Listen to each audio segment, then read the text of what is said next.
ناظرین کرام بات یہ ہے کہ میں بس اب چونکہ شعبان کے فضائل کی طرف جانا چاہ رہا ہوں، لیکن جاتے جاتے ایک بات اس موضوع کو ریپ اپ تو ویسے ہی موضوع ابھی نہیں ہونا، مجھے پتا ہے ابھی یہ چلنا ہے، لیکن ایک بات میں عرض کرنا چاہتا ہوں، اور یہ حدیث مبارکہ سن لیجئے. میں آج ان تمام چند خواتین ہیں صاحب، میری خواتین بہت اونچی ہیں صاحب، بہت بلند ہیں، میری مائیں، میری بہنیں، میری بیٹیاں، میری بچیاں جو ہیں وہ حیا کی چادر ابھی بھی سمیٹے ہوئے ہیں اپنے ساتھ، تھامے ہوئے ہیں اس کو. الحمدللہ مجھے فخر ہے اپنی ماؤں پر، بیٹیوں پر، بہنوں پر،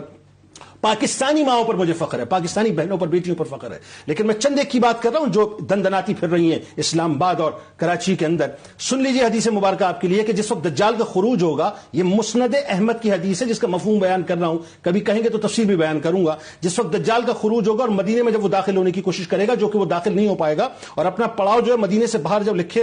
رکھے گا، تو اس وقت جو اکثریت اس کی طرف آنے والوں کی ہوگی نا، وہ کوئی اور نہیں ہوں گی بلکہ عورتیں ہوں گی. یہاں تک کہ آدمی اپنی بیوی، بیٹی، بہن اور پھپھو کو اس خوف سے رسی سے جکڑ